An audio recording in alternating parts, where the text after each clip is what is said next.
y de las oficinas, es una Víctor Manuel Rendón y Rumichaca, edificio K2, piso 10, oficina 23, pueden pasarlo retirando de la Oficina Nacional. Bueno, vamos a dar inicio al evento. Tenemos a las dos ponencias aquí, a los dos expositores magistrales, a la doctora Amelia Zurita Murillo. Fuerte aplauso, compañeros.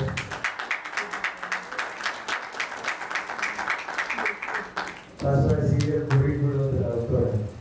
Licenciada en Ciencias Sociales y Políticas, abogada de los tribunales de la República del Ecuador de la Universidad de Guayaquil, licenciada en Comunicación Social de la Universidad de Guayaquil, diplomada en Derecho Constitucional y Derechos Humanos de la Universidad Nacional Antúnez de Mayolo, Tumbes del Perú, magíster en Derecho Constitucional de la Universidad Católica de Santiago de Guayaquil.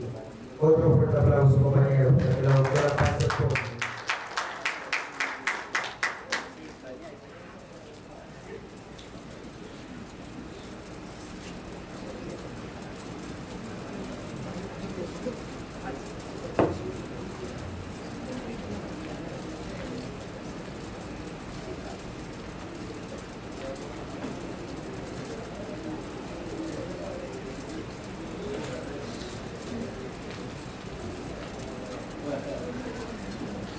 Muy buenas tardes, de antemano pues gracias a los organizadores del evento por haberme considerado a fin de que de alguna manera yo les pueda contribuir en algunos conocimientos respecto a delitos que son dentro de la eficiencia de la administración pública.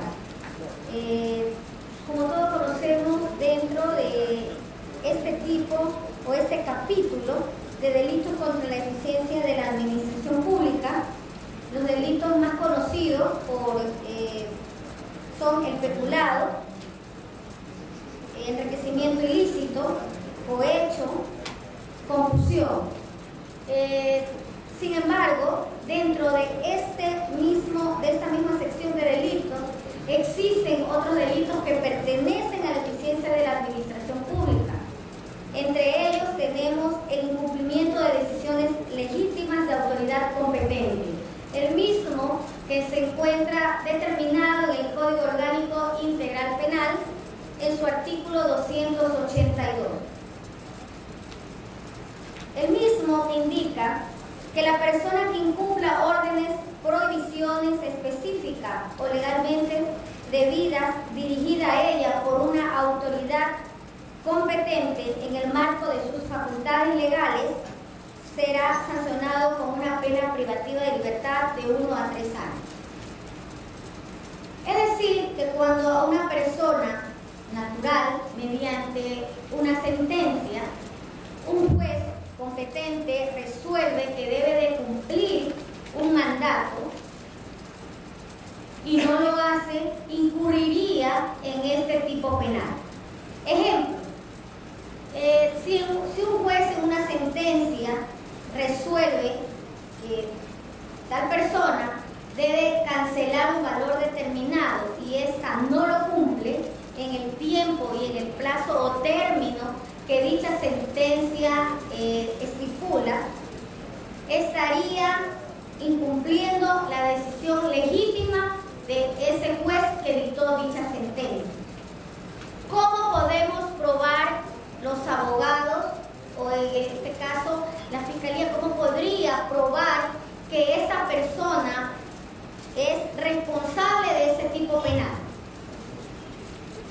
Con la sentencia emitida por el juez en el cual resolvió que efectivamente tal persona debió de haber cumplido tal decisión por parte de ella.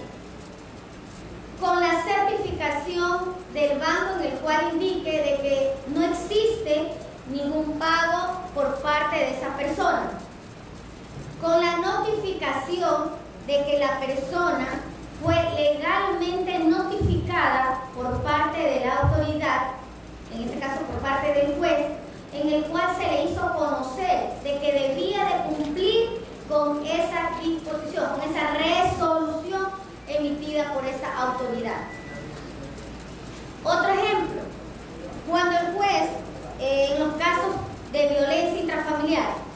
el juez resuelve mediante sentencia otorgar medidas de protección a favor de la víctima. Medidas de protección que están establecidas en el artículo 558 del Código Orgánico Integral Penal. Una de esas medidas es dar una boleta de auxilio en el cual se le prohíbe al denunciado acercarse a la víctima. Sin embargo, a pesar de haber sido notificado, porque debería de existir para poder probar que esa persona es autor de ese delito, debe de existir un parte de un agente policial que diga que efectivamente él notificó a esta persona con esas medidas dictadas por la autoridad competente, que él tenía pleno conocimiento de que no podía acercarse a la víctima y sin embargo lo incumplió. También se prueba con la sentencia emitida por el juez, con la boleta de auxilio, que en al momento de llegar el agente policial, la víctima tiene que hacer entrega al mismo con esa boleta, indicándole que efectivamente le respalda la misma y que es contra la persona que se ha acercado hacia ella que la ha incumplido. Este mismo artículo 282 del Código Orgánico Integral Penal, que habla de incumplimiento de decisiones legítimas de autoridad competente, tiene un segundo inciso en el cual hace también conocer que el servidor militar o policial, cuando éste se niega a obedecer o no cumple alguna orden o resolución legítima de alguna autoridad, también incurre en ese mismo tipo penal. ¿Y cuál sería la pena privativa de libertad para ese servidor militar o policial? De 3 a 5 años. Así lo estipula la normativa legal. El artículo 383 del Código Orgánico Integral Penal tipifica el delito de ataque o resistencia.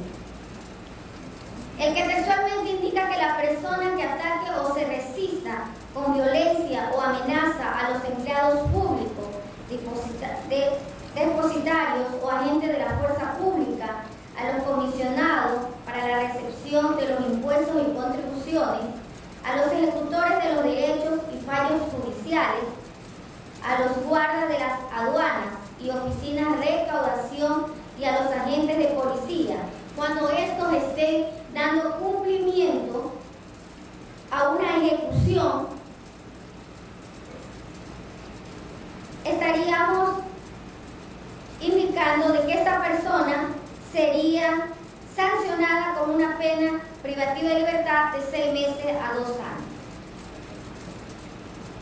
Es decir, que para que se cumpla con este injusto penal y una persona pueda ser sentenciada por haber cometido tal delito, habría que existir el ataque o la resistencia por parte de la persona civil en contra, sea del agente policial o sea del servidor público que esté cumpliendo su trabajo. ¿Cómo podemos probar que existió el ataque mientras haya violencia? ¿Cómo podemos probar que existe una violencia mediante una pericia médico-legal que determine que esa persona al momento de estar haciendo cumplir una orden fue atacada por tal persona y que producto de ese ataque recibió tales lesiones? Cuando esta persona se encuentra cumpliendo su trabajo y el denunciado ataca o se resiste a cumplir alguna orden judicial que no se ejecuta la misma, ¿cómo podemos probar tal delito? Con un reconocimiento médico que se determine que existió violencia, el video en donde pudo haber quedado grabado que efectivamente demuestra que esta persona agredió físicamente específicamente al servidor público o al servidor policial. La versión del agredido, en el cual reconoce plenamente que tal persona fue la que lo atacó en el momento de cumplir su trabajo. Este mismo artículo 283 del Código Orgánico Integral Penal tiene otros incisos en los cuales determina la sanción que podría recibir. Por ejemplo, si ya no es una sola persona que ataca a este servidor policial o a este servidor público, sino que son muchas personas que se reúnen y proceden a realizar tal ataque o resistirse a dar cumplimiento a tal decisión a este servidor público o a este servidor policial. En los casos donde se dé este tipo de ataque, pero se utilice armas, la pena superaría de 3 a 5 años. De darse estos mismos hechos y existir alguna o se produce alguna muerte, la sanción será de 22 a 26 años. Pero para ello tiene que cumplirse específicamente lo que el primer inciso del artículo 283 del Código Orgánico Integral Penal determina como ataque o resistencia. El artículo 284 del mismo cuerpo de ley señala que la persona que rompa o retire los sellos impuestos por la autoridad competente para cumplir la medida impuesta será sancionado con pena privativa de libertad de 1 a 3 años. Este tipo de delito se da cuando el cuerpo de bomberos, el municipio, el Ministerio de Salud proceden a clausurar algún establecimiento o algún lugar por falta de permiso, porque no reúnen las condiciones adecuadas para brindar algún servicio y proceden a realizar la clausura del mismo. Para poder ser sancionada una persona por haber cometido tal ilícito, se tiene que demostrar que la persona que rompe esos sellos lo hace para realizar la actividad a la cual se dedicaba el establecimiento que ha sido clausurado, sea este el propietario, sea este el dueño, sea este el gerente de esa empresa o de ese lugar en el cual ha sido clausurado. Por ejemplo, en una clínica es intervenida una mujer es intervenida y durante la intervención quirúrgica esa fallece. Los familiares presentan la denuncia por homicidio culposo por mala práctica médica. Llega el Ministerio de Salud, revisa el establecimiento, indica que no tiene las adecuaciones necesarias para que pudiera haber realizado tal evento y clausura esa clínica. Pero la Fiscalía conoce de esa denuncia por homicidio culposo por mala práctica médica. Para poder recabar los elementos de convicción necesarios dentro de esa investigación, la Fiscalía necesita ir a ese lugar, necesita hacer un reconocimiento del lugar de los hechos, necesita recabar evidencias que nos puedan dar y o poder determinar si efectivamente ahí se cometió o no el ilícito denunciado y por el cual la Fiscalía ha iniciado esa investigación. Pero, oh sorpresa, después que la Fiscalía tiene una orden de allanamiento para allanar ese lugar, para poder realizar esas diligencias, resulta que tiene el sello de clausura. La Fiscalía no puede solicitar arbitrariamente que se levanten esos sellos. Para eso se tiene que pedir a la misma autoridad o a la misma institución que clausuró el local o el lugar o el establecimiento, a fin de que ellos procedan a hacer un levantamiento de los sellos para poder realizar dicha diligencia, porque de quererla abrir de manera arbitraria estaría artículo 284 del Código Orgánico Integral Penal, que sería rupturas de celo.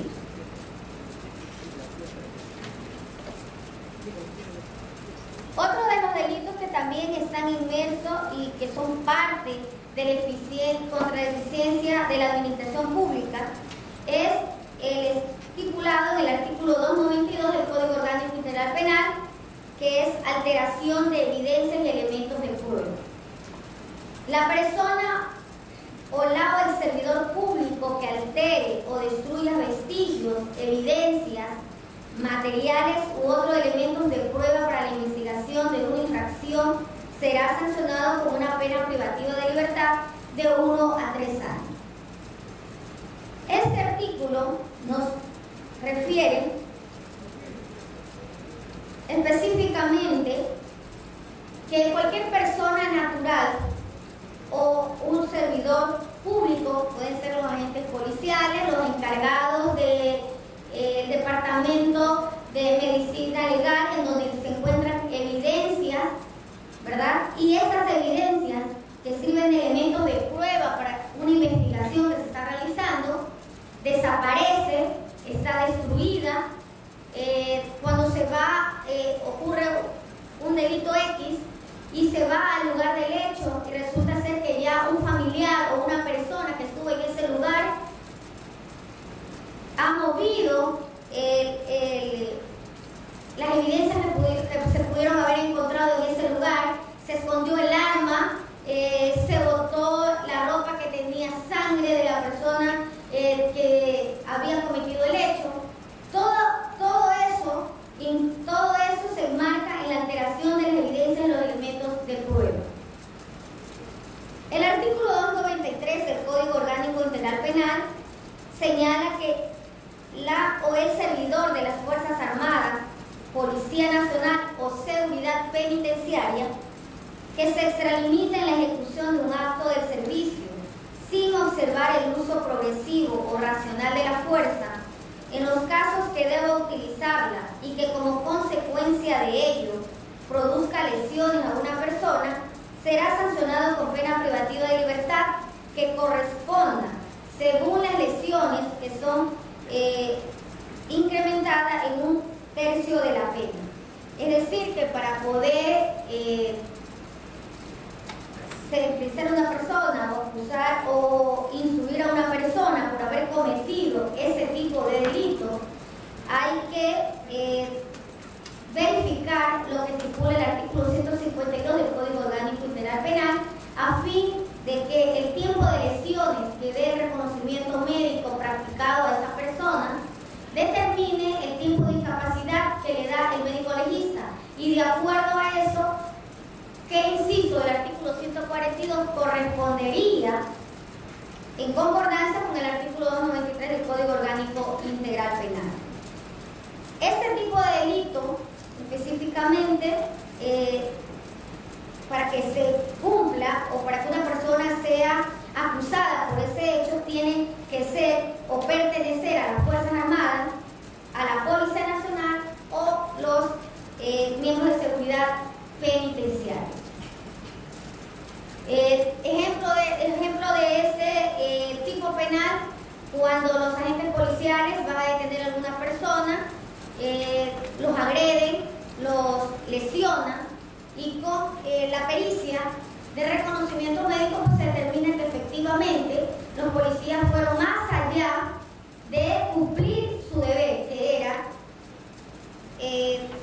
detener a la persona, ponerle a su esposa y trasladarlo inmediatamente ante la autoridad competente, en este caso de la Fiscalía, a fin de poner en conocimiento el caso de que ha ocurrido.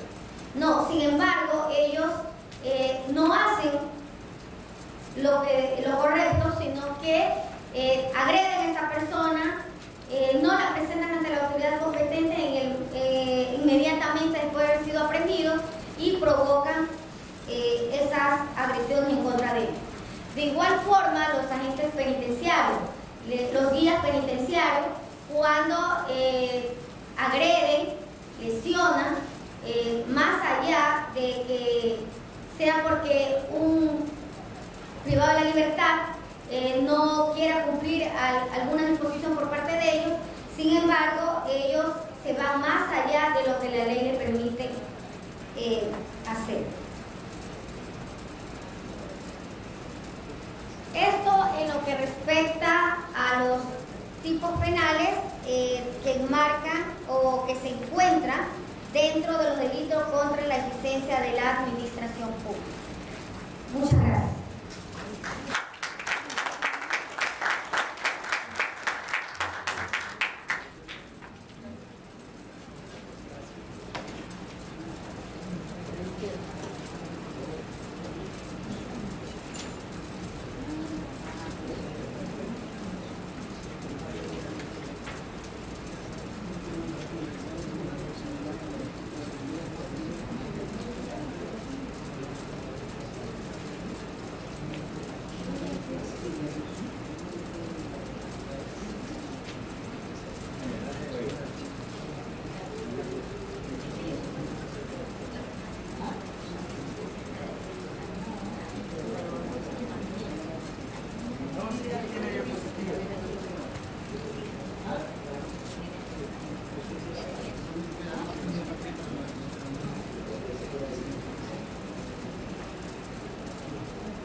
Compañeros, a los que soliciten la diapositiva de todos los expositores, en la parte de afuera dejen bien elegibles sus correos electrónicos para poderles enviar en el transcurso del día sábado y domingo todo el material que los expositores han hecho sus inclusiones todo el día miércoles, jueves y viernes. Bueno, en 3 minutos voy a coger el currículum al doctor y va a subir al punto en unos 5 minutos.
¿Cómo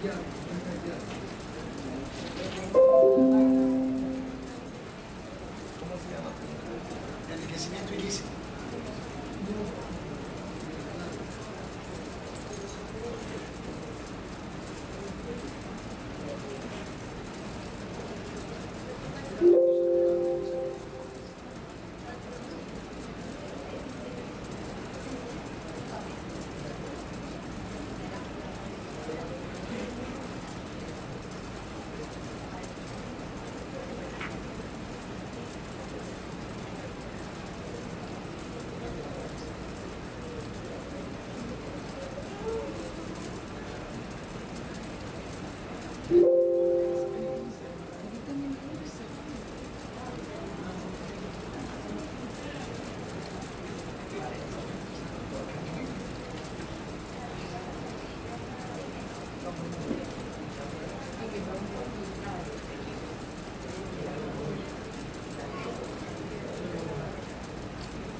Ahí está buscando, ahí.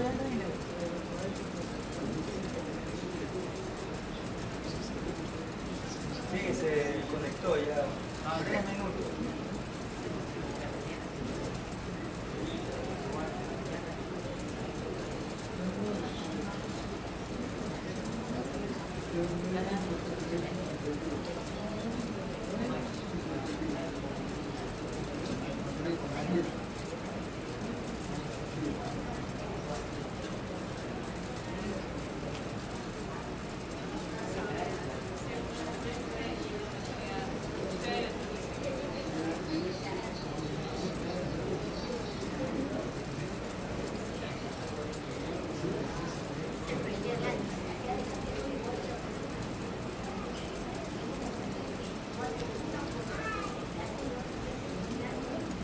Thank you.